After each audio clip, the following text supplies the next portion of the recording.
বছর সরস্বতী পূজা নাকি তারও আগে, গত বছর সরস্বতী পূজার দিনে বা পরের দিন আসা হয়েছিল এখানে, আবারও আসা হলো। বাবা সাউন্ড কমান আর একটু। এটা কি ইকো আছে? ইকো থাকলে টোটাল বন্ধ করুন। ইকো আছে তো? আছে না অপারেটর পেছনে? এবার ঠিক আছে। আবারও আসা হলো, আবারও দেখা হলো, আবারও কথা হবে। ভগবদ্গীতায় ভগবান, আমরা আজকে একটা প্রথম থেকে ধীরে ধীরে আমরা সামনের দিকে এগিয়ে যাব। আধ্যাত্মিক জীবনে কিছু অভিজ্ঞতার দরকার। এই ভাগবত রাজ্যে এসে, ভাগবত আসরে এসে যোগ্যতা, কারা কারা এই ভাগবত আসরে অংশগ্রহণ করতে পারবেন, কারা এই ভগবত গীতার বাসরে প্রবেশ করতে পারবেন, এই অধিকার সম্বন্ধে শাস্ত্রে নির্বাচন করা হয়েছে। এখন 9টা বাজে।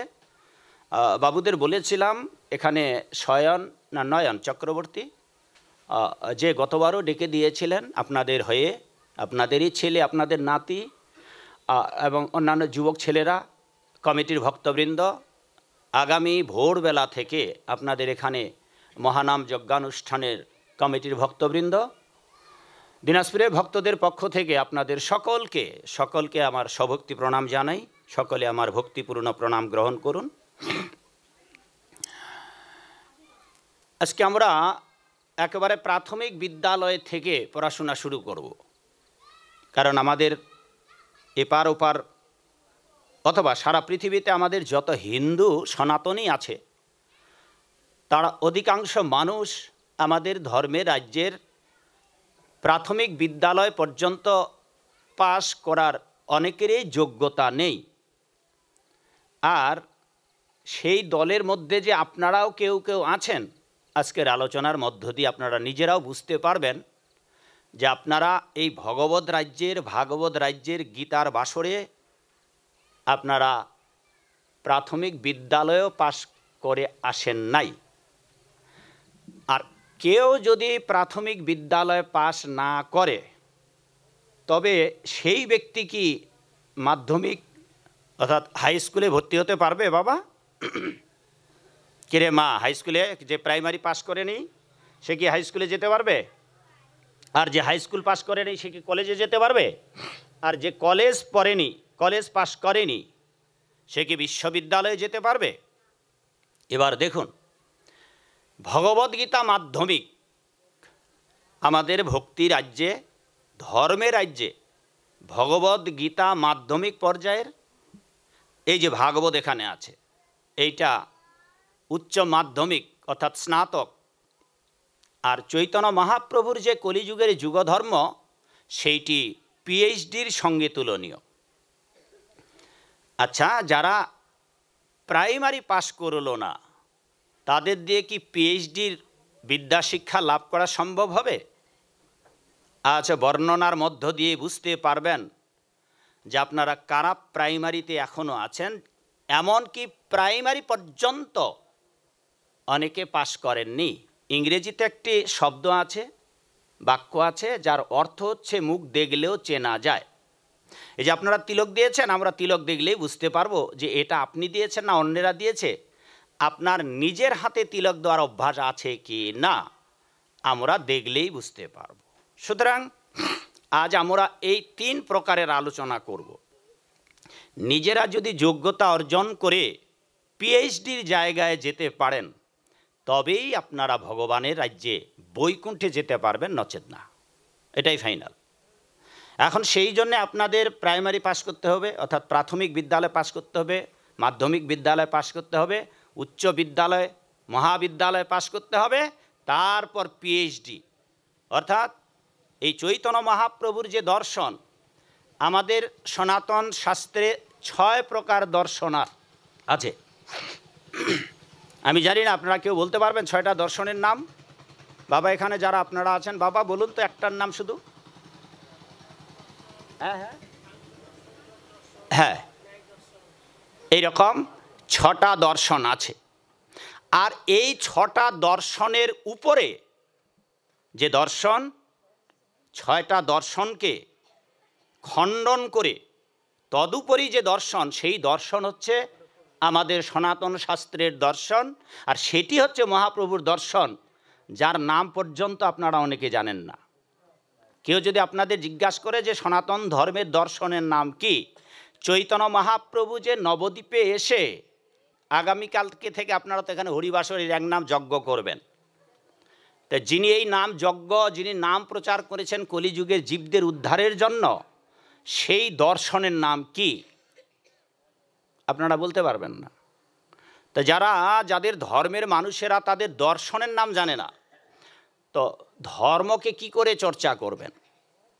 আর এমন নাম যেটা হয়তো কারো কাছে শোনেনই নেই, ওই যে 6 দর্শনের নাম জানেন বাবা, কিন্তু এই সমস্ত দর্শনকে খণ্ডন করে যেটা সনাতন দর্শন, সেটি হচ্ছে অচিন্ত ভেদাভেদ তত্ত্ব দর্শন। কেউ যদি আপনাদের জিজ্ঞাসা করে আপনাদের সনাতন ধর্মের দর্শনের নাম কি, বলুন তো প্রভু? অচিন্ত ভেদাভেদ তত্ত্ব দর্শন। বাবু শব্দটা উচ্চারণ করুন তো। হ্যাঁ, মাগো একজন বলুন তো, কেউ কোনো মা বলুন তো। হ্যাঁ, মনে থাকবে?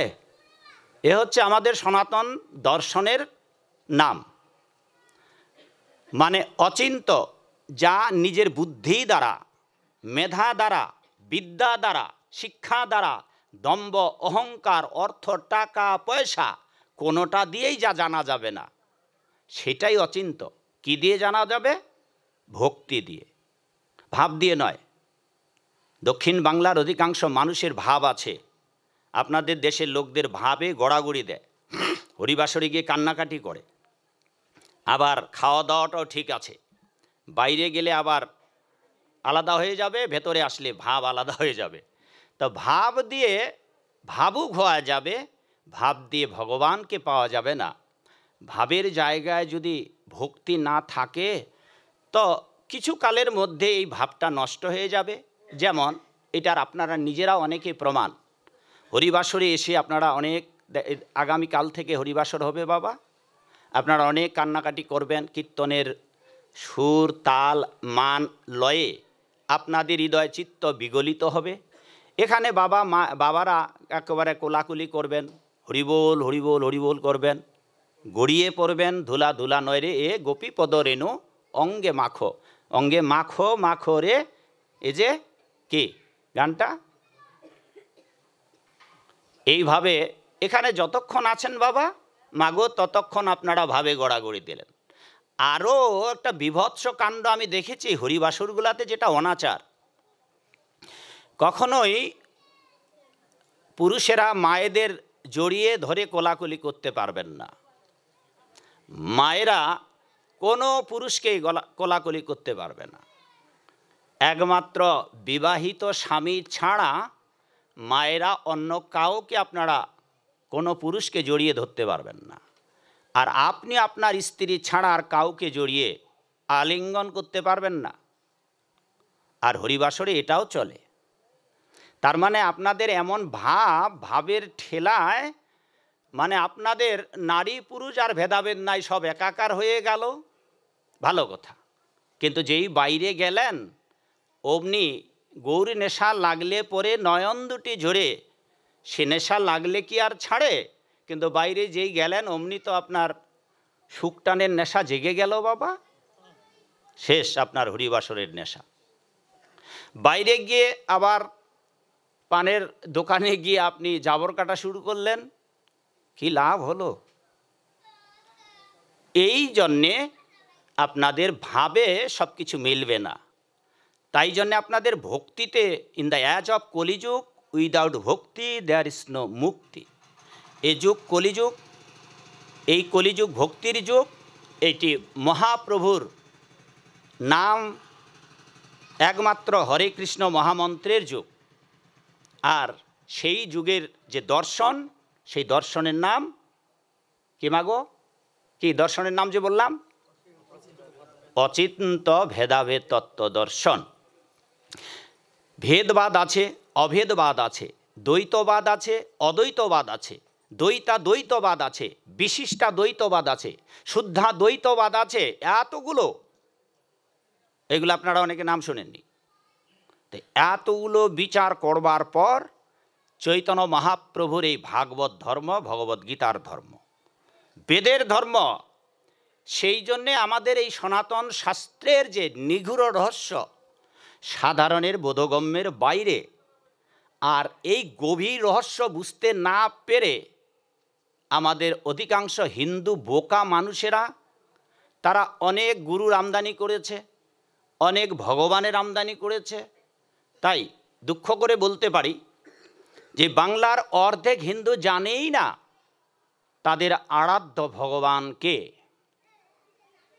বাংলার অর্ধেক হিন্দু মানুষ আপনারা জানেন না আপনারা কার আরাধনা করবেন। গীতার আরাধ্য ভগবান কে, বেদের আরাধ্য ভগবান কে, উপনিষদের আরাধ্য ভগবান কে, রামায়ণ মহাভারতের আরাধ্য ভগবান কে, ভগবদ্গীতার আরাধ্য ভগবান কে? একজনই, তিনি হচ্ছেন একজনই পরমেশ্বর ভগবান। কিন্তু হিন্দুরা মানুষকে ভগবান বানিয়ে পুজো করছেন, ভুড়িওয়ালা মানুষকে পুজো করছেন, গোপওয়ালা মানুষকে পুজো করছেন। আপনাদের দক্ষিণ দেশে তো পাগলকেও পুজো করে। এই হচ্ছে আমাদের মূঢ়তা, বোকামি। সনাতন ধর্মের এটা আদর্শ নয়। সাধারণ মানুষের ভাবনা যে 12 মাসে 13 পার্বণ করব, দুর্গা পূজা, কালী পূজা, লক্ষ্মী পূজা, মনসা পূজা, হ্যাঁ, সরস্বতী পূজা, এটাই সনাতন ধর্ম। খাবো দাবো, মাগুর মাছের ঝোল খাবো, পুঁটি মাছের ভাজা খাবো, সকাল বিকাল হরিবোল হরিবোল বলবো। একটা প্রবাদ আছে, দুষ্টরা কলির চেলাগুলো এগুলো প্রচার করে, খাইও মাগুর মাছের ঝোল, শুয়ের মনির কোল। পরের লাইনটা জানেন আপনারা? বলিও হরি। কিছু দুষ্ট আছে তারা এইগুলো প্রচার করে। আবার একদল আছে তারা নাকি মাছে খায় ভোগ টোক দিয়ে।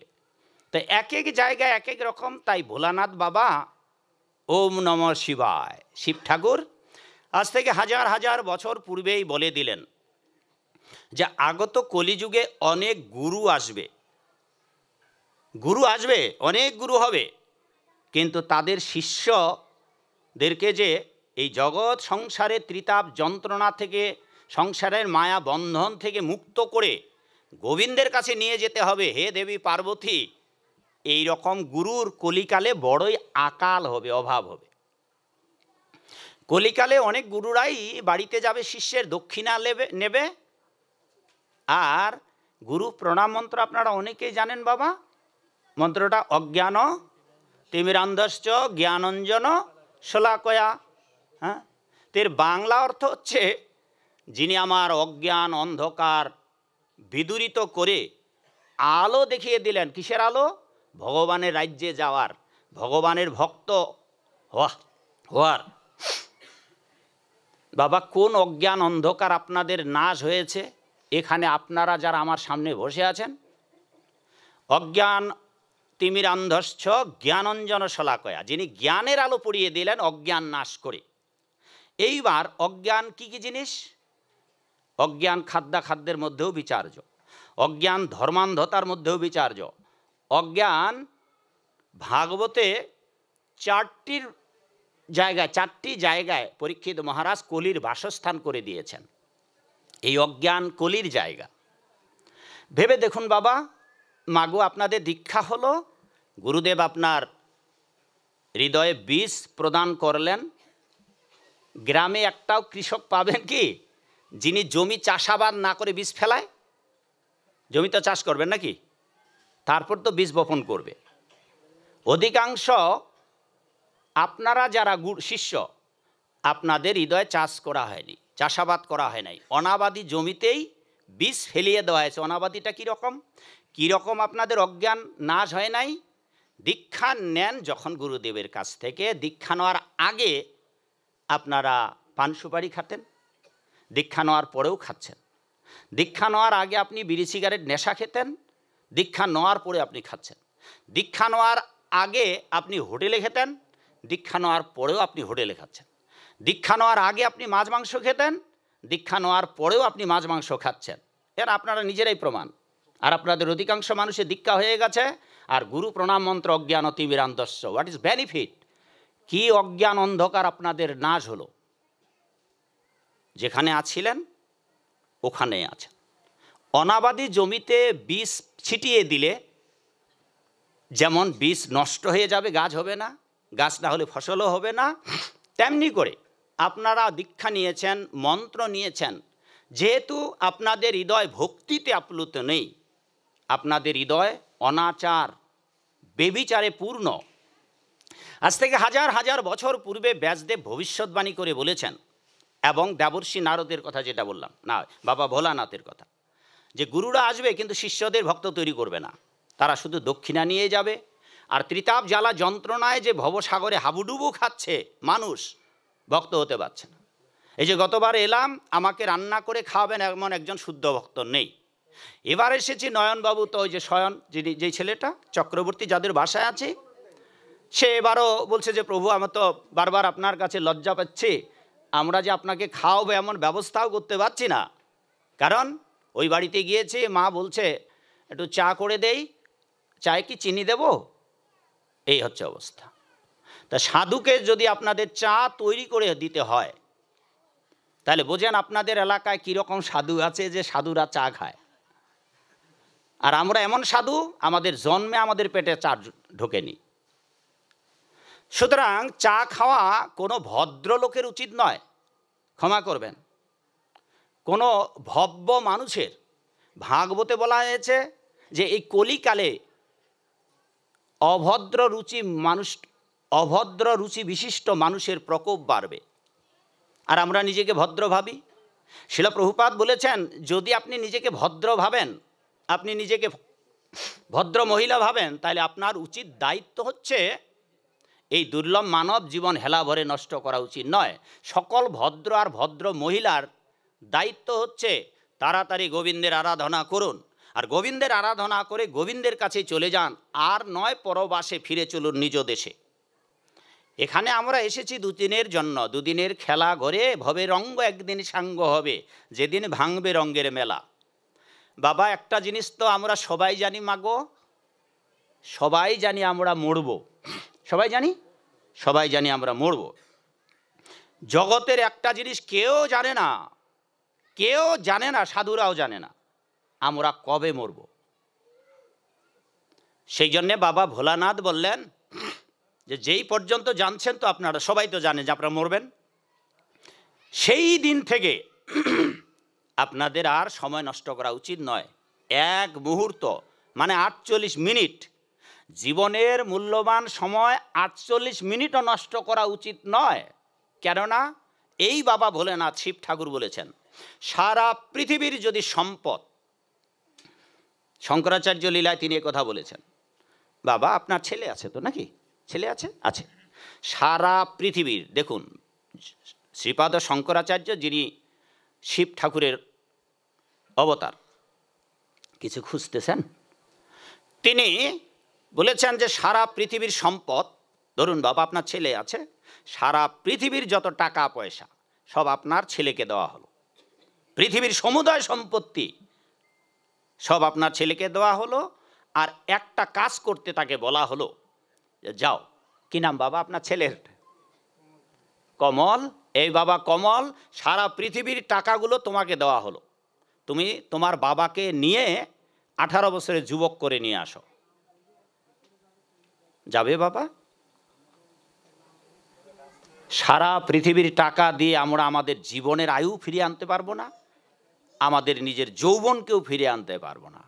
সেই জন্যেই বাবা ভোলেনাথ তার মোহাম্মদগড় গ্রন্থে শঙ্করাচার্য লীলায় বললেন, ভজ গোবিন্দ ভজ গোবিন্দ ভজ গোবিন্দ মূঢ়মতে, ওরে মূঢ়মতি দুরজন বোকার দল। 3 বার বললেন, তোমরা গোবিন্দের ভজনা করো, গোবিন্দের ভজনা করো, গোবিন্দের ভজনা করো। যদি এই দুর্লভ মনুষ্যকুলে জন্ম লাভ করেও তোমরা গোবিন্দের ভজনা না করো, প্রাপ্তে সন্নিহিতে, যেদিন তোমাদের মৃত্যু সন্নিকটে এসে দাঁড়াবে, ন রক্ষতি, সেদিন এই মৃত্যুর হাত থেকে, যমদূতদের পাপের শাস্তি থেকে ন রক্ষতি, তোমাকে কেউ বাঁচাতে পারবে না। ওম নমঃ শিবায়। কারণ শিব ঠাকুরের আরাধনা করছেন, ভাবছেন শিব ঠাকুর আপনাকে পাপের হাত থেকে বাঁচাবে? নো, বিচারের দায়িত্ব আরেকজনের কাছে। ইয়া দেবী সর্বভূতেষু মাতৃরূপেণ সংস্থিতা নমস্তস্যৈ নমস্তস্যৈ নমস্তস্যৈ। মা দুর্গা আপনার বিচার করবে না। পিতা স্বর্গ পিতা ধর্ম পিতা হি পরমং তপ। পিতামাতা মৃত্যুর পর আপনার বিচার করবে না। পিতামাতারই কে বিচার করে তার খবর নাই। হ্যাঁ, ওম ব্রহ্মণে নমঃ ব্রহ্মণে নমঃ। ব্রহ্মা আপনাকে বাঁচাতে পারবে না, কারণ মৃত্যুর পর আপনার ভালো কাজ আর খারাপ কাজের দুটোর বিচার করবেন দ্বাদশ মহাজনের, দ্বাদশ বৈষ্ণবের একজন, যিনি হচ্ছেন ধর্মরাজ। কি নাম বাবা? যম। তিনি বিচার করবেন। তো যদি আপনি ভক্তি ভাবনায় ভাবিত হয়ে ভগবানের আরাধনা না করেন, তাবৎ মানুষকে নরকে যেতে হবে। কেবল এক শ্রেণীর মানুষ নরকে যাবে না। কারা? যারা কৃষ্ণ কীর্তন গান ও নর্তন পড়ো, যেটা বৈষ্ণবের ভাষায় নাচো গাও করো সংকীর্তন, বড়ই মধুর মহাপ্রভুর বচন। যদি আপনারা চৈতন্য চরণে আশ্রয় নিয়ে বিশুদ্ধভাবে ভক্তি জীবন যাপন করে, ভগবত প্রসাদ আস্বাদন করে, ভগবানকে উৎসর্গ করে নিজের 4টি বিধি নিষেধের মধ্য দিয়ে গোবিন্দের আরাধনা করতে পারেন, তবেই গোবিন্দের কাছে যেতে পারবেন। যাকে এই কথাগুলো আমরা পড়ে এসে বলবো আবার। এবার চলুন আমরা প্রাথমিক যে প্রাথমিক যে শিক্ষা আধ্যাত্মিক জীবনের, যেমন আধ্যাত্মিক জীবনের প্রাথমিক শিক্ষার কথা গীতার মধ্যেও আছে, কিন্তু এখন সেইগুলো প্রচার করতে হচ্ছে। আগের দিনে বাবা মাদের প্রচার করতে হতো না, একেবারে প্রাইমারি যেটা প্রাথমিক। যেমন 1 নম্বর, ধর্মের রাজ্যে এই ভগবান কৃষ্ণের ভক্ত হওয়ার পূর্ব প্রস্তুতি। আপনি ভগবানের ভক্ত হবেন মা, আপনার অজ্ঞান অন্ধকার নাশ করবেন। গুরুর দায়িত্ব হচ্ছে শিষ্যকে আগে প্রাথমিক বিদ্যালয় পাশ করা। কি সেই প্রাথমিক বিদ্যালয়? 1 নম্বর, প্রস্রাব করে আমাদের ভাগবত পুরাণাদি পুরাণ শাস্ত্রে বলা হয়েছে, প্রস্রাব ত্যাগ করলে অবশ্যই জল নিতে হবে এবং হাত মুখ ধৌত করতে হবে, হাত পা ধৌত করতে হবে প্রস্রাব করে। এটা 1 নম্বর। 2 নম্বর, এগুলো প্রাইমারির প্রাথমিক বিদ্যালয়ের পড়াশোনা। 2 নম্বর, আপনি বাহ্যবাসে যাবেন টয়লেটে, আপনাকে অবশ্যই স্নান করতে হবে। স্নান না করে আপনি ঘরে ঢুকতে পারবেন না, এবং পায়খানা করে কোনো কাপড় স্পর্শ করতে পারবেন না, ঘরে ঢুকতে পারবেন না। আর মাগো, মা ঘুমাচ্ছে, ওই মাটা ডাকেন, ওই মা, মাগো এখনই ঘুমাচ্ছ? ঠান্ডা লাগান শরীরে, ওই যে মাথায় যে পেঁচাইছেন না, ওটা হাওয়া খাওয়ান, দেখবেন যে ঠান্ডা লাগলে আর ঘুম ধরবে না। আর আমার মতো বসুন, যাদের ঘুম বেশি ধরে তারা আমার মতো পদ্মাসনে বসুন, আর নাইলে এখনই কয়েকটা মা ঝিমুচ্ছেন কিন্তু। আর কয়টা বাজে? 9টা। গ্রামের মানুষ তো এমনি শুয়ে পড়ে, সেই জন্য আপনাদের 8টায় শুরু করলে এতক্ষণে 1.5 ঘন্টা আলোচনা হয়ে যেত। 9টা 25 বাজে। তা যে কথা বলতেছিলাম, তো 3 নম্বর, 1 নম্বর হচ্ছে প্রস্রাব করে জল নিতে হবে, হাত মুখ ধুইতে হবে, পায়খানা করে অবশ্যই স্নান করতে হবে। কিন্তু আপনারা কি করেন বাবা, তাও যদি শীতের দিনে হয়, তাইলে এখন তো অনেক আপনারা হিন্দু মানুষ, কি পোশাক যে পরতে হয় এই প্রাথমিক শিক্ষাটাও আপনাদের নাই। আপনারা লুঙ্গি ড্যান্স দিতে দিতে টয়লেটে গেলেন, আর পায়খানা করে জল খরচ করে লুঙ্গি নিয়ে ঢুকে পড়লেন ল্যাপের ভিতরে, হরি বল, শেষ, সব বাড়িঘর অপবিত্র হয়ে গেল। সেই জন্যে সাধু যারা হতে চান, পেট খারাপ করা যাবে না, তাও আর শীতের দিনে। যতবার টয়লেটে যেতে হবে ততবার স্নান করতে হবে। এখনকার বাবা মারা বলছে থাক বাবা, স্নান টান করার দরকার নেই। এবার যে কিছুদিন আগে, 1 মাস 1.5 মাস আগে নাকি, না তারও আগে, 3-4 মাস আগে বোধহয় একবার নিম্নচাপ হলো, বর্ষাকালের পরে একটা নিম্ন, সেই সময় আমি কিশোরগঞ্জে গিয়েছিলাম। দেখি যে ওখানকার মায়েরা পরের দিন সকালবেলায় সারি সারি করে ওই নদীর স্রোতে আসছে আর চাল ধুয়ে নিয়ে যাচ্ছে। তো বললাম যে মাগো এগুলো কি মা? বলে চাল। বলে কি করবেন? রান্না করব। আচ্ছা, যে মানুষটা স্নান করে আর যে করে না সকালবেলায়, চেহারা দেখে বোঝা যাবে না? তা মাকে জিজ্ঞাসা করলাম, আমি জানি যে স্নান করেনি। তো বললাম মাগো ভাত রান্না করবেন? বলে হ্যাঁ। বলে স্নান করেছেন? তা ঘোমটা ছিল না, তাড়াতাড়ি ঘোমটাটা দিয়ে লজ্জা পেল। না বাবা, স্নান করি নাই। বলে জামাইকে আপনি না স্নান করে রান্না করে খাওয়াবেন?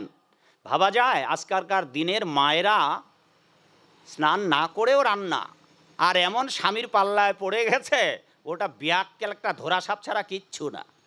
হ্যাঁ, সেও খাচ্ছে। এই হচ্ছে অনাচার। এবং ব্যাসদেব এই কথাগুলো আগে লিখে দিয়েছে। বলছে কলিকালে মানুষ এতটা অনাচার হবে যে এরা স্নান করতেও ভুলে যাবে, স্নান করতে ভুলে যাবে, পায়খানা করে স্নান করতে ভুলে যাবে, প্রসাব করে জল নিতে ভুলে যাবে। আর 3 নম্বর, এটাও প্রাইমারি শিক্ষা। 3 নম্বর হচ্ছে, আচ্ছা আপনাদের সাধু হতে হবে না, হ্যাঁ মাছ মাংস খাওয়া বাদ দিতে হবে না বাবা, 3 নম্বরটা করুন তো। এটাও প্রাথমিক বিদ্যালয়ের, যদি ধর্মের রাজ্যে প্রবেশ করতে চান, প্রাথমিক বিদ্যালয়ের পড়াশোনা সূর্য উদয়ের আগে আপনাকে উঠে দাঁত ঘষতে হবে আর স্নান করতে হবে। ঠিক আছে, করুন তো এটা। ধর্মের রাজ্যে এসেছেন, এগুলো করতে পারবেন না আপনারা। আজকে যা বলবো 4টা বিষয় বলবো, তা শেষে যে পিএইচডি, ওই জায়গায় সবাই ফেল মারবেন। সুতরাং আপনাদের আর বৈকুণ্ঠে যাওয়া হবে না। তা যাতে করে এই কাজটা 3 নম্বর প্রাইমারির কাজটা করুন, যাতে বৈকুণ্ঠে যাওয়ার উপযুক্ত হন। সেটা কি? সেটা হচ্ছে সূর্য উদয়ের আগে উঠে এই 2টো কাজ করুন তো বাবা। কিরে মা? কেবল দাঁত ঘষা মাজা আর স্নান, এই 2টো কাজ। তা আপনারা এগুলো অনেকেই করেন না। ফলে এই আধ্যাত্মিক জীবনের প্রাইমারি পাস করার আপনাদের অনেকের যোগ্যতা নেই। এইবার দেখুন কেন ভোরবেলায় জেগে উঠাটাকে সমস্ত প্রায় বৈদিক শাস্ত্রে কেন গুরুত্ব দেওয়া হয়েছে। স্বয়ং ভগবান কৃষ্ণও ভোরবেলায় উঠতেন, চৈতন্য মহাপ্রভু ভোরবেলায় উঠতেন, প্রভু রামচন্দ্রও ভোরবেলায় উঠতেন।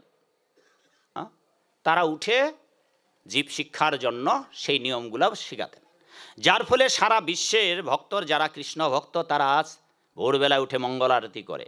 এই মঙ্গল আরতি আপনারা একটা লাইনও অনেকেই জানেন না, সংসার দাবানল লীর লোক ত্রাণায় কারুণ্য ঘন ঘনতম।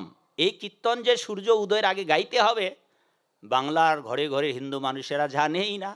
হ্যাঁ, যদি কিনা আজ বৈষ্ণবরা আমাদের গুরু ভাইরা সারা বিশ্বে প্রচার না করতো, মানুষের গলায় তুলসীর মালাই উঠতো না। কারণ বাংলাদেশে যত হিন্দু অর্গানাইজড রয়েছে তাদের কারো গলে প্রায় 7টা দলের নাম বলে দিতে পারি, এদের কারো কণ্ঠে তুলসীর মালা নেই, কপালে তিলক নেই, মালার বড় জালারে পাঞ্জাবিওয়ালারে। অথচ আমরা হিন্দু মানুষ, সনাতনী মানুষ, কিন্তু গলে মালা পড়বে না। এইবার দেখুন বাবা, যদি আপনারা ভোরবেলায় জেগে উঠে স্নান করেন, তাইলে বৈদিক শাস্ত্রে, পুরাণ শাস্ত্রে বলা হয়েছে যে আপনারা যদি গঙ্গায় তো স্নান করতে যায় অনেকে ভারতবর্ষে, গঙ্গা স্নান। তা গঙ্গা স্নান করলে কি হবে বাবা? আমাদের গঙ্গা স্নান করলে পাপ দ্রবীভূত হবে, নষ্ট হবে। গঙ্গা স্নান পবিত্র স্নান, গঙ্গা জলে। আপনাদের গঙ্গা স্নানে যেতে হবে না। শাস্ত্রে বলা আছে ভোরবেলায় 1 ঘন্টা 36 মিনিট গঙ্গার আবির্ভাব ঘটবে পৃথিবীর ঘরে ঘরে। আপনি যদি ঝর্ণাতেও স্নান করেন, ট্যাঙ্কির জলেও স্নান করেন, টিউবওয়েল, কুয়া বা পুকুরে, নদীতে ঝাঁপ দেন, 1 ঘন্টা সূর্য উদয়ের 1 ঘন্টা 36 মিনিট আগে সর্বত্রই মা গঙ্গা দেবীর আবির্ভাব হবেন। একটা তিথি লগ্ন থাকে না বাবা? বিবাহের, আপনারা তো বিবাহ করেছেন সবাই প্রায়, লগ্ন মোতাবেক বিয়ে করে না? ওই বারুণী স্নান করতে তিথির সময় যায় না, বলে এতটার সময় এতটার মধ্যে গঙ্গার মাতা আসবে। তা এটা শাস্ত্রে বলা হচ্ছে যে ভোরবেলায় প্রতিদিন সূর্যোদয়ের 1 ঘন্টা 36 মিনিট, অর্থাৎ আগামীকাল সকালে যদি সূর্য উদয় হয় 5টায়, তাহলে 3টা 24-এর পর থেকে মাতা গঙ্গা আপনার ঘরে থাকবে, এরপর চলে যাবে। তাই যদি আপনি ভোরবেলায় উঠে স্নান করেন, তাইলে ভারতবর্ষে আপনাকে আর গঙ্গা স্নানে যেতে হবে না, প্রতিদিন আপনি ভোরবেলা স্নান করে, প্রতিদিনই গঙ্গা স্নান, আর যেদিন ভোরবেলা আপনি গঙ্গা স্নান করতে পারবেন ওই দিন সাথে সাথে আপনার জীবনের সমস্ত পাপ থেকে আপনি মুক্ত হয়ে গেলেন। হরি বল। এটা হচ্ছে 1 নম্বর। 2 নম্বর, গঙ্গা মাতা আশীর্বাদ করবেন। এটা হ্যাঁ, গঙ্গা মাতা আপনাকে কৃষ্ণ ভক্তি দান করবেন। যদি গঙ্গা মাতার বক্ষে স্নান করেন, গঙ্গার জল মস্তকে ধারণ করেন, ধীরে ধীরে আপনার কৃষ্ণ পদে প্রেম ভক্তি জাগবে। 2 নম্বর, বরুণ, জলের অধিপতি বরুণ দেব, তিনিও আপনাকে কৃষ্ণ পদে মতি হোক আশীর্বাদ প্রদান করবেন।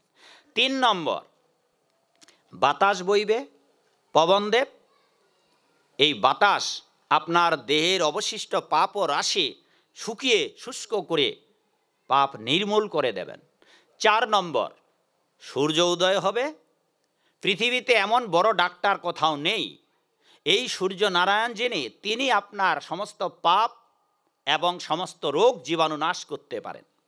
তাই ভোরবেলা স্নান করে উঠেন যদি, তাইলে সূর্য দেব আপনার সমস্ত পাপ এবং রোগ জীবাণু শুকিয়ে দেবেন। শুধু তাই নয়, 6 গ্রাম, এই গ্রামের নাম কি বাবা? নারায়ণপুর। গ্রামটার নাম চমৎকার, নারায়ণপুর। হ্যাঁ, গতকালকে রাতে যেখানে ছিলাম, যেই বাজারে নামলাম, ওই বাজারটার নামও নারায়ণপুর, চাঁদপুরের নারায়ণপুরে। খুব ভালো নাম জায়গার, নারায়ণপুর। মরবার সময় কেউ যদি নারায়ণপুর নারায়ণপুর নারায়ণপুর নারায়ণপুর নারায়ণপুরও করেন, তো যমদূতেরা আপনাকে নিতে পারবে না মাগো।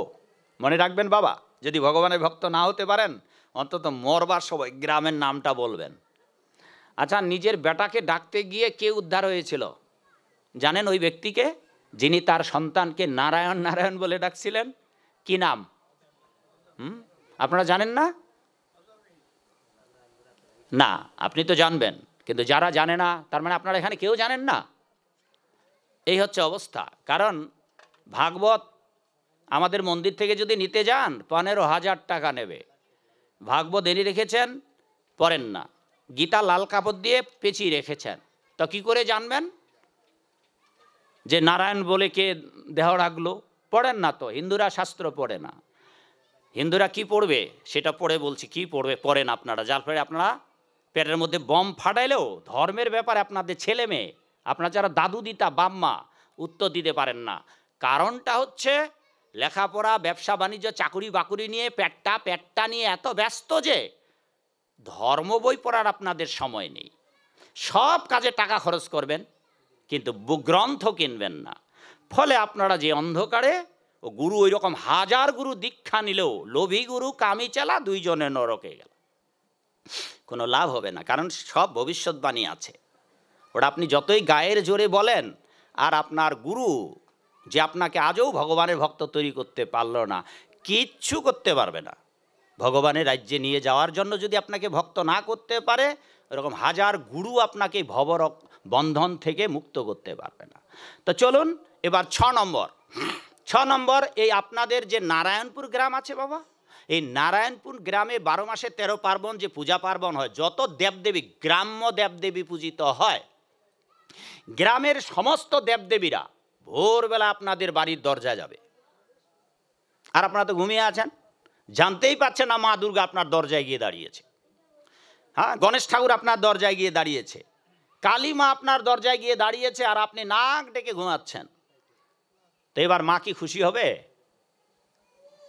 মায়ের আদেশ হচ্ছে ভোরবেলায় উঠতে হবে, পিতার আদেশ হচ্ছে ভোরবেলায় উঠতে হবে, আর আপনারা এমন অবাধ্য সন্তান সন্ততি ঘুম থেকে জেগে ওঠেননি। এইবার দেখুন, সমস্ত দেবদেবীরা ভোরবেলা 1 ঘন্টা 36 মিনিট আগে ব্রহ্ম মুহূর্তে গ্রামের যতগুলা পূজিত বিগ্রহ, পূজিত ঠাকুর দেবদেবী, তারা সবাই আপনার বাড়িতে যাবে আপনাকে আশীর্বাদ দেওয়ার জন্য। যদি ভোরবেলা জেগে ওঠেন, মা দুর্গার কয়খানা হাত মাগো সবাই জানেন? 10 খান হাতে আশীর্বাদ দেবে। আর এই আশীর্বাদ থেকে বঞ্চিত হয়ে যাবেন যদি আপনি ভোরবেলায় ঘুম থেকে জেগে না ওঠেন। হ্যাঁ, চলুন আরও।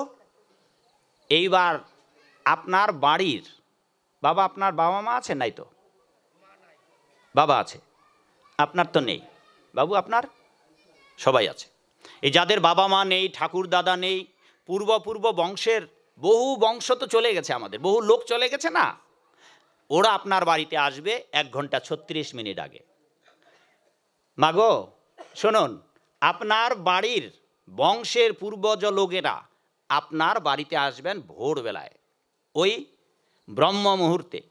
এবার এসে তারাও আপনাদের জন্য প্রার্থনা করবেন। ভোরবেলা এসে তারা প্রার্থনা করবেন। কেন, কারা ভোরবেলায় আসবে আপনার বাড়িতে?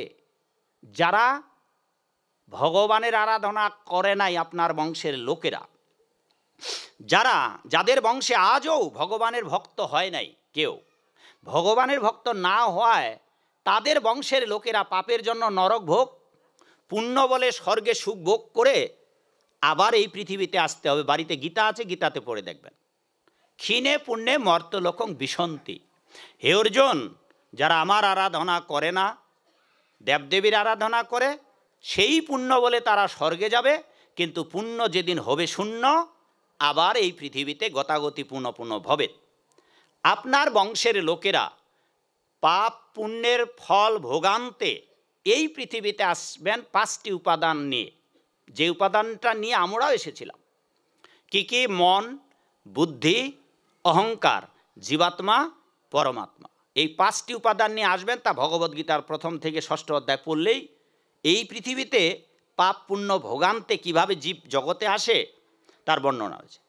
আপনার বাবা, আপনার ঠাকুর দাদা ভোরবেলা এসে গেলেন, তারা বিশেষ বিশেষ তিথিতে আপনার বাড়িতে আসবে বাবা, আর তারা এসে প্রার্থনা করবে, আর তারা হাউতাস করবে, যারে তোমরা এখনো ঘুমাচ্ছ, সংসার নিয়েই ব্যস্ত, আমরাও তোমাদের মতোই করেছিলাম, আজ তাই এই দুর্গতি।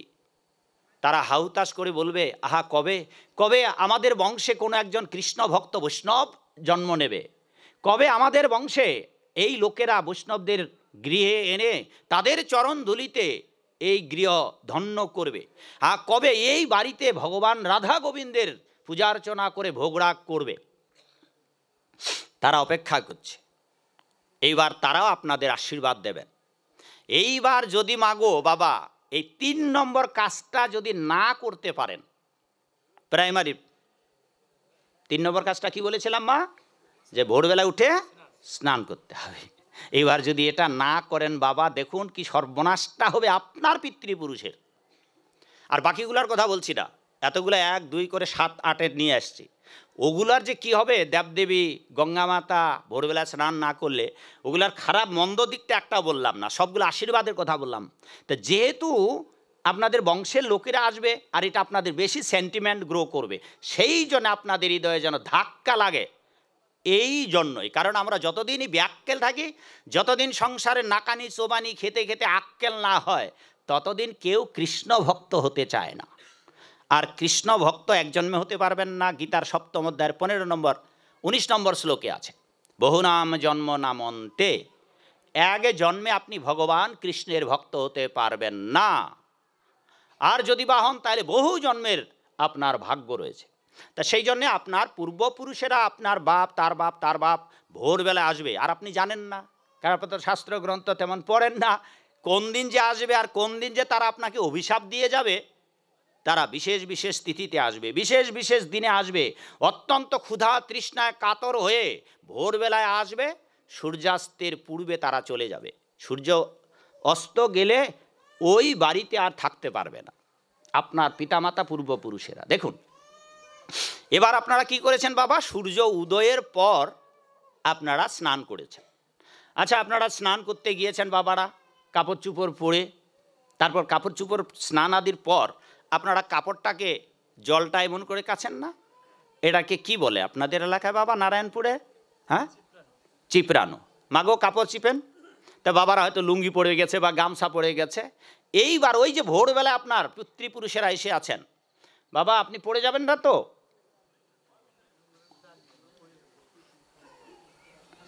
বাবার নিচে বসেন না এলে, আর যদি আবার স্লিপ করে পড়ে যান। তো যে কথা বলতেছিলাম, এবার ওই যে, হ্যাঁ বাবা, হ্যাঁ এই যে দেখুন কি দুর্ভাগ্য, যদি আপনারা কেবল এই কাজটি না করেন, তাইলে যখন কাপড় চিপবেন বাবা মাগো, ওই যে আপনার বংশের লোকেরা যে এসে অপেক্ষা করছে, তারা ভগবত প্রসাদের জন্য, কৃষ্ণ ভক্তের আগমনের জন্য, সাধু সঙ্গ করবার জন্য, নিজেরা উদ্ধার পাওয়ার জন্য তারা আপনার বাড়িতে এসেছে। কারণ বংশের লোকেরা কিছু না করলে উদ্ধার হবে না। তারা আপনার বাড়িতে এসেছে আর ক্ষুধা তৃষ্ণায় কিছু খাওয়ার পাচ্ছে না। তাদেরকে আপনারা ভগবত প্রসাদ নৈবেদ্য পিণ্ড বা তাদের উদ্দেশ্যে তর্পণ ক্রিয়া সম্পাদন করছেন না, বা কোনো শুদ্ধ ভক্তদের সাধুদের চরণ ধুলি আপনার বাড়িতে অভিষিক্ত হচ্ছে না। এই সব কারণে তারা ক্ষুধার্ত থাকবে। আর ক্ষুধার্ত থাকার কারণে আপনারা যখন কাপড় নিংড়াবেন, ওই নিংড়ানো জল অঞ্জলি বেঁধে আপনার পিতৃপুরুষদের লুঙ্গি ধোয়া জল খেয়ে তৃষ্ণা নিবারণ করতে হয়। মাগো, সূর্য উদয়ের পর উঠেছেন, আর আপনার শাড়ি চিপানো জল আপনার শ্বশুরকে খাইতে হবে, আপনার শাশুড়িকে খেতে হবে। নির্বাচন আপনাদের। কালকে থেকে আপনাদের পিতৃপুরুষকে এগুলো খাওয়াবেন কি না, এইগুলা প্রাইমারির আধ্যাত্মিক জীবনের একেবারে প্রাথমিক বিদ্যা। ভগবানের ভক্ত হওয়ার অনেক দূরের কথা। এই তিনটি কাজ আপনারা করুন, তো দেখবেন যে ধীরে ধীরে ধীরে ধীরে একজন খাঁটি হিন্দু মানুষ হয়ে গেছেন। আপনারা সবাই হিন্দু, কিন্তু দুঃখ করে অনেক সময় বলি আমরা দুর্ভাগ্য যে আমরা অর্ধেক হিন্দু। কীরকম অর্ধেক বাবা? কেউ লুঙ্গি পরা হিন্দু, কেউ মুরগি চরণ সেবা করা হিন্দু, কেউ সুখ টান দেওয়া হিন্দু, কেউ আন্ডা খাওয়া মুরগি খাওয়া হিন্দু। মামনি, কেউ মুরগি খান তো নাকি? মামনি মুরগি খান? খান? সবাই মাথা নিচু করছেন, তার মানে খায়। খাও মা, খাও, মুরগি খাও। হ্যাঁ, খাও মা, বলো। মানে লজ্জা দেখে বোঝা যাচ্ছে মুরগি খায়। আচ্ছা মা, ঠিক আছে মুরগি খান তো, তা অসুবিধা আর কি। আচ্ছা মুরগি বিষ্ঠা খায়, পায়খানা খায়? মুরগি খায় না খায় না? বলুন, খায়। আচ্ছা মামুনি, তোমরা মুরগি খাও, আর মুরগি পায়খানা খায়। হ্যাঁ, আর তোমরা মুরগি খাও, অতএব তোমরা পায়খানাও খাও। কালকে থেকে খাবে আর মুরগি। নির্বাচন আপনাদের। আর বাবু তো আরেকটা নিচে, মানে আরও নিচে কথা বলেছে, বিষ্ঠার মধ্যে যে পোকাগুলো থাকে সেইগুলো পোকা ধরে ধরে খায়। তো এবার কোন জায়গায় গেল? আর আপনাদের এমন রুচি যে আপনারা মুরগি খাচ্ছেন। ব্রিটিশ পিরিয়ডে পাকিস্তানের সময় কোনো হিন্দুর বাড়িতে মুরগি পালন করা হতো না, কোনো হিন্দু লুঙ্গি পরতো না। আর আজ আপনারা বৃদ্ধ বয়সে দাঁত ভেঙে গেছে, মাথায় চান্দু বাবা, ছাদে মাল নাই, চোখেও দেখেন না। ওই যে বাপটা, ওই বাপটাই তো বোধহয় এই নয়ন আর শয়ন বারবার বলতেছে আমার কথা। উনি জিজ্ঞাসা করছে উনি কে? পাঠক, পাঠক, পাঠক। কিচ্ছু শুনতেছে না। ওই বাপটা বোধহয়, ওই বাপটাই তো বোধহয়। ওই যে, হ্যাঁ হয় ঠিক, ওই যে এখনো তাকিয়ে আছে ছোট বাচ্চার মতো, শিশুর মতো। হ্যাঁ, সেই জন্যে প্রহ্লাদ মহারাজ, এই যে ভাগবত আছে না বাবা, সেই জন্যেই এই যে বৃদ্ধ বয়সে শুনতে পাচ্ছে না। বম ফাটাইলেও শুনতে পাবে না। যদি বলেন এই বম ফাটি যায়, পালাও পালাও পালাও, কি হয়েছে বেটা? বলে বম ফাটি যায়। বলে আরে কি হয়েছে বল না, কি হয়েছে, তোরা দৌড়াচ্ছিস কেন? হ্যাঁ, তা উনি এক জায়গায় দাঁড়িয়ে থাকবে। সেই জন্যই প্রহ্লাদ মহারাজ বলেছেন কৌমারং আচরেত প্রাজ্ঞ। বুদ্ধিমান মানুষের উচিত, ভদ্রলোকের উচিত ছোটবেলা থেকে ছেলে মেয়েদেরকে হাতে গীতা ভাগবত তুলে দেওয়া। আর আপনারা কি তুলে দেবেন? আপনাদের হাতেই তো নাই।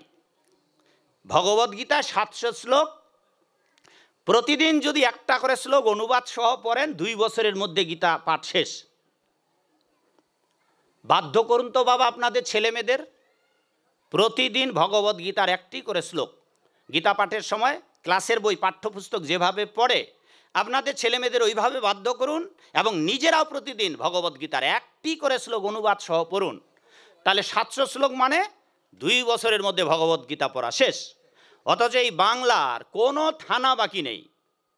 2-1টা নয়, 200 নয়, আমি হাজার হাজার প্রোগ্রাম করেছি। এই বাংলার সর্বত্র আমি চিনি, সব থানা গ্রামগঞ্জে চিনি আমি। আর এই হাজার হাজার লক্ষ লক্ষ বৃদ্ধ মানুষদের কাছে আমি গিয়েছি, হাজার হাজার লক্ষ লক্ষ মানুষের কাছে আমি গিয়েছি। আর এই লক্ষ লক্ষ মানুষের মধ্যে 1 লক্ষ মানুষ যদি খুঁজে বাইর করি আমি, দেখবেন যে ওই 1 লক্ষর মধ্যে 10 জন পাওয়া যাবে না যে ভগবদ্গীতাটা জীবনে একবারও পড়েছে। এখানেও পাওয়া যাবে। এখানে আপনার অনেকজন আছেন যে একবারও গীতা পড়েন নাই। তো আপনার দুর্গতি না হবে তো কার দুর্গতি হবে? তা আপনি ভগবদ্গীতা একবারও পড়েন নাই, কিচ্ছু জানেন না, প্রস্রাব করে জল নেন না, পায়খানা করে স্নান করেন না, ভোরবেলায় জেগে ওঠেন না, তো আপনি ধর্মের কি জানবেন? আর এমনি অনেকে আমরা বড় বড় কথা বলি, বড্ড সাধু, কত কিছু তত্ত্ব কথা বলবে, কিন্তু গোড়াতেই ভুল হয়ে আছে। ও প্রাইমারি পাশ করেনি, লম্বা লম্বা পিএইচডির দর্শনের কথা বলছে, তো হয়? লাভ দিয়ে হিমালয়ে উঠা যায় না, আপনাকে উঠতে হবে ধীরে ধীরে ধীরে ধীরে। কেউ যদি এরকম বাহাদুরি দেখায় তো ঠ্যাং ভাঙবে। তা সমাজের এরকম হিন্দুদের অভাব নেই, নিজেরা ধর্মকর্ম করবে না, অন্যজন যদি কেউ ভালো কিছু করতে চায় তাকেও ঠ্যাং ধরে টেনে নেওয়া। তাহলে ভেবে দেখুন বাবা, যদি আপনারা আপনাদের পিতৃপুরুষদের নিজেদের নিংড়ানো কাপড় ধোয়া জল না খাওয়ান, তাহলে এই কাজটা করুন তো বাবা, ধর্ম না হয় পড়ে করলেন, খালি ভোরবেলা স্নান করুন তো বাবা। আর এগুলো সব প্রাইমারি নাই। এখনও আমাদের ভাগবতের বর্ণনা অনুসারে 4 লক্ষ মানুষ হয়ে জন্মাতে হবে। এই 4 লক্ষ মানুষের মধ্যে অসভ্য, অর্ধসভ্য এখনও পৃথিবীতে আফ্রিকার জঙ্গলে রয়েছে, যারা জন্মের পর থেকে স্নান করে না, যারা জন্মের পর থেকে কোনো কাপড় পরে না। এখনও সেই মানুষ মোবাইলে সার্চ দিলেই দেখতে পাবেন, এই মানুষগুলো আছে, বন মানুষ। এরা বনে জঙ্গলে যা পায় তাই খায়, ভাত রান্না করে খেতে হবে, মৃত্যুর পর পরকাল বলতে কিছু আছে, ভগবান ভগবতী বলতে কিছু আছে, হ্যাঁ, পরমেশ্বর বলতে কিছু আছে, এরা কিচ্ছু জানে না। বনে জঙ্গলে পোকামাকড়, মাটির নিচে, জলের নিচে, জঙ্গলে যা পায় তাই খায়। এমনকি এরা কি খায়, নিজে দেহের মাংস, নরমাংস ভোজি। এরা বৃদ্ধ হয়ে গেলে বস্তার ভিতরে নাতি নাতনিরা ঢুকিয়ে বনভোজনের আয়োজন করেন, কারণ বৃদ্ধ বয়সে কে টানাটানি করবে, সেই জন্যে বস্তার মধ্যে চাল কুমড়ার মতো ঢুকায় মাগো বাবা, ঢুকিয়ে ঘরের চালে উঠায়, যেগুলো ওদের সন্টন দিয়ে তৈরি করা আছে, ওখানে উপরে উঠে আবার ছেড়ে দেয়, উপরে উঠায় আবার ছেড়ে দেয় নাতি নাতনিরা। আচ্ছা বাবা, এই বাপটাক যদি আপনার নাতি নাতনিগুলা বস্তার মধ্যে, এই দাদু গারের পায়খানা টায়খানা বিছানা টিছানা করছে, এই সালারে বস্তায় ঢুকাইয়া চাল কুমড়ার মতো উপর থেকে, বাবা কতক্ষণ আর থাকবে আপনার নিঃশ্বাস? এই বৃদ্ধ বয়সে বস্তার মুখ বেঁধে যদি আপনার নাতিরা ওইরকম দুষ্টামি করে, তো আফ্রিকার ওই জঙ্গলে ওইভাবে করে। ওরা নর মাংস ভোজি, শেষ বয়সে দাদি দিদাদের দাদুদের বস্তায় ঢুকিয়ে চাল কুমড়ার মতো গড় কয়েকবার উঠানামা করে জঙ্গলে নিয়ে গিয়ে বস্তার মুখ খুলে গলা কেটে নর মাংস ভোজন করে। এইরকম ইদিকও নাই ওদিকও নাই। চলুন, রাক্ষস বলছেন, রাক্ষসী ভাগবতের বর্ণনা অনুসারে আমাদের শাস্ত্রে, হ্যাঁ, আমরা যেহেতু ভাগবত আসরে আছি, সেখানে বর্ণনা করা হয়েছে যে কাদের ইদিকও আছে উদিকও আছে। এত বড় লম্বা গল্পটা বললাম বাবা আপনাদের জন্য, তাদের এই ইদিকও থাকবে উদিকও থাকবে। স্ত্রী পুত্র পরিবার পরিজন নিয়ে যদি মহাপ্রভুর আদর্শ পালন করেন, বৈষ্ণবদের আদেশ পালন করেন, গীতা ভাগবতের আদেশ পালন করার মধ্য দিয়ে 10 5 মিলে নিজ দ্বারেতে বসিয়া কীর্তন করয় সবে হাতে তালে দিয়া, হরে কৃষ্ণ কৃষ্ণ কৃষ্ণ হরে হরে, হরে রাম রাম রাম হরে হরে, ইতি ষোড়শক নাম নামকারী কলি কলমশ নাশনম না তো পরতরোপায় সর্ববেদেশু দৃশ্যতে। হে রাক্ষসী, স্ত্রী পুত্র পরিবার পরিজন নিয়ে যারা সংসারটাকেও ভোগ করে, ওই সংসারে থেকে যারা এই যে ভাগবতের আদেশ অনুসারে, যেটা 4টি কথা বললাম বাবা, এই আদেশ অনুসারে যারা নিজেদের ভক্তি ভাবনার জীবন পালন করে গোবিন্দের আরাধনা করে, তাদের সংসারটাকেও ভোগ করা হয়, তাদের ইদিকও আছে।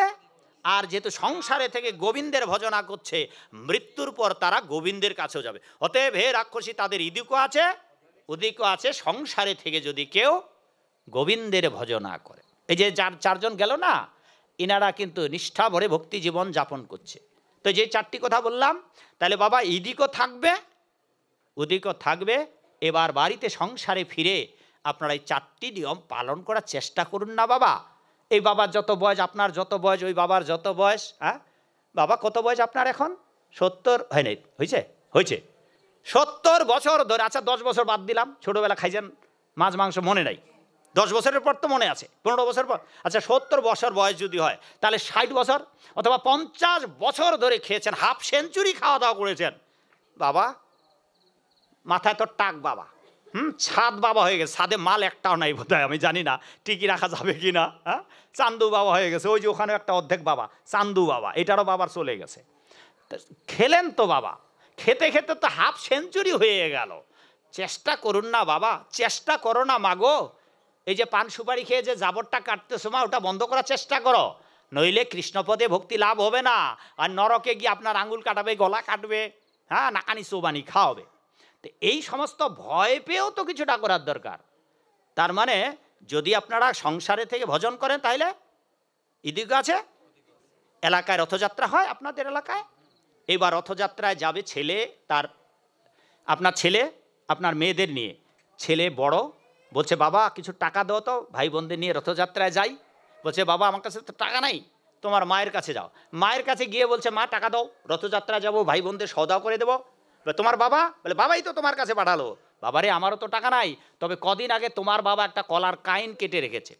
বাবা কলা হয়তো পাকবে, তার আগে যদি কেটে বস্তায় ঢুকান, খাটের নিচে রেখে দেন, ফেঁকে যাবে না। বলছে বস্তায় ওই কলাগুলো আছে, এই কলাগুলো নিয়ে যাও। মা বোঝাতে চাচ্ছে কলা নিয়ে যা রথযাত্রায়, কারণ রথযাত্রায় কলা বিক্রি হয়, রথযাত্রায় জগন্নাথের কলা প্রিয়। তো কি বুঝাতে চাচ্ছে বাবা, এই প্রবাদটা তো আমরা সবাই জানি যে তুমি রথযাত্রায় যাও, তোমার রথও দেখা হবে। পরের লাইনটা আমরা সবাই জানি, সংসারটাকেও ভোগ করা হবে, সংসার স্ত্রী পুত্র থাকা হলো। ওই সংসারে থেকে যদি গোবিন্দকে রান্না বান্না করে গোবিন্দকে ভোগ দেন বাবা, তাহলে তো ইদিকও থাকলো। এইবার কালিদাস কোথায় মাগো, গাছের ডালে কালিদাস শ্লোক তৈরি করে ফেলেছেন। শ্লোকটা বলে দেই, অনুবাদ হয়ে গেছে। রাজপুত্র চিরং জীব মা জীব ঋষিপুত্র ক, জিও বা মাড়ো বা বেদ মা জীব মা মড়। যার বাংলা অর্থ হচ্ছে রাজপুত্র চিরং জীব, যারা ভোগের নাগর দোলায় দুলতে দুলতে ভোগী সেজে ভগবানকে ভুলে গেছে, এদের ইদিক আছে। হ্যাঁ, ঋষিপুত্র ক, যারা সাধু সন্ত ব্যক্তি, সন্ন্যাস বৈষ্ণব, এদের, হ্যাঁ, যারা সংসারী বিরাগী সন্ন্যাসী ব্রহ্মচারী, তাদের ইদিক নাই, উদিক আছে।